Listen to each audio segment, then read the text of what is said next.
আমি বিএনপি করি, এটা আমার দোষ। এটা যদি আমার দোষ হয়, তাহলে ইনশাল্লাহ এই বাংলাদেশ আওয়ামী লীগ করার একদিন দোষ হবে, ইনশাল্লাহ। আমি গতকাল থেকেই ফেসবুকে ছাত্রলীগের নেতা সাদ্দামের স্ত্রীর নিহতর খবরটা ঘুরতেছিল। আমরা ইমোশনাল জাতি, অল্পতে ইমোশন হয়ে যায়, সবকিছু ভুলে যাই।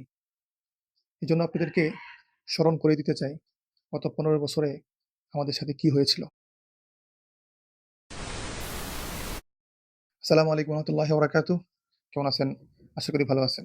নতুন আরেকটি ভিডিওতে আপনাদের সবাইকে স্বাগতম। আশা করি ভিডিওটি শেষ পর্যন্ত দেখবেন।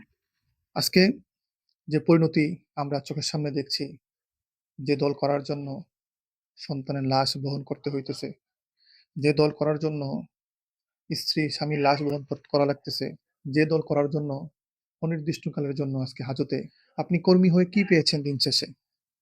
দিন শেষে লাঞ্ছনা, অবাঞ্ছনা এবং আপনার ঘাড়ে আপনার পিতার কিংবা আপনার সন্তানের লাশ ছাড়া কোনো কিছুই পান নাই। যে রাজনীতি আপনাকে শিখিয়েছে অন্যের দুঃখে হাসতে, সেই রাজনীতি আপনাকে এখন এগুলো ব্যাক করতেছে। আপনার নেতারা, নেতার সন্তানরা হাজার হাজার কোটি পাচার করে ওই ভিন্ন দেশে বসবাস করছে আরামের সাথে। যে পাচারের সাক্ষী আপনি, যে পাচারের সমর্থক আপনি।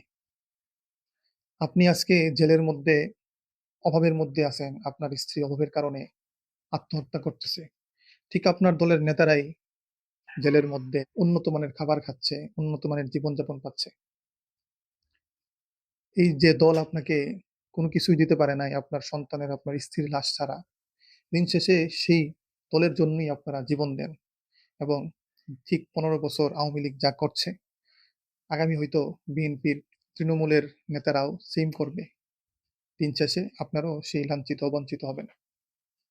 আমি স্মরণ করাই দিতে চাই, গত 15 বছরে আপনাদের সরকার কি করেছিল আমাদের সাধারণ মানুষের সাথে। আপনারা উপহাস করেছিলেন যখন সাঈদীকে যুদ্ধাপরাধে ফাঁসি দেওয়া হয়েছিল, যখন সাঈদীকে মুক্ত করতে গিয়ে যুবকরা জীবন দিয়েছিল, আপনারা উপহাস করেছিলেন। যখন তৌহিদি জনতারা শাপলা চত্বরে আল্লাহ রাসূলকে কটূক্তি করার কারণে একত্রিত হয়েছিল, আপনারা তাদেরকে হত্যা করেছেন। সেটা নিয়ে আপনারা উপহাস করেছেন। আপনারা বড় বড় আলেমদেরকে নিয়ে উপহাস করেছেন। মনে পড়ে সাঈদীর ওই ভিডিওটির কথা? আকাশের দিকে দীর্ঘক্ষণ তাকিয়ে কি ভেবেছিলেন? মনে পড়ে মুফতি আমিনীর কান্না করে দীর্ঘ সময় আওয়ামী লীগকে বদদুয়া দেওয়ার ঘটনার কথা? মনে পড়ে গণ অভ্যুত্থানে যে মানুষগুলা তাদের সন্তানকে হারিয়েছে, যে স্ত্রীগুলা তাদের স্বামীকে হারিয়েছে, যে সন্তানগুলা তাদের বাবাকে হারিয়েছে, যে মারা তাদের সন্তানকে হারিয়েছে? আপনারা উপহাস করেছিলেন। আপনারা এখনো উপহাস করেন।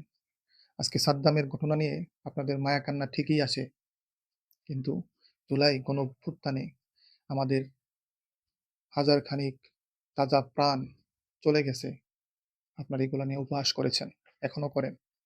আমি সাদ্দামের সাথে যে কাজটা করা হয়েছে এটার পক্ষে না, কিন্তু সাদ্দামের পরিণতি আজকে একদিনের না, গত 15 বছর ধুকে ধুকে তাদের এই পরিণতি ভোগ করা লাগতেছে। দিন শেষে কি হয়? দলের প্রধানরাই সব ধরনের সুবিধা পায়, সকল অর্থের আত্মসাৎ করে, সকল টাকা পাচার করে, আর তৃণমূলের নেতারা বুঝে না বুঝে শুধু সমর্থন করে আর এই অপরাধগুলার সাক্ষী হয়। আপনার সন্তানকে কেউ দেখবে না। তাদের সন্তানকে হাজার হাজার কোটি টাকা দিয়ে বাইরের দেশে উন্নত জীবনযাপন করার জন্য ব্যবস্থা করে দিয়েছে। দিন শেষে আপনি আওয়ামী লীগ হন, বিএনপি হন, জামাত হন, আপনার থলাতে কোনো কিছুই নেই। এজন্য এমন দল করবেন না, এরকম ভাবে করবেন না যেটা অন্যায় তার পক্ষে থাকবেন। ন্যায়ের পক্ষে থাকেন। ন্যায় অবশ্যই আপনাকে একদিন পথ দেখাবে এবং আপনাকে সমাজের মধ্যে মাথা উঁচু করে বাঁচতে শিখাবে। যেরকম শিক্ষা আমাদেরকে দিয়ে গেছে ওসমান হাদি ভাই।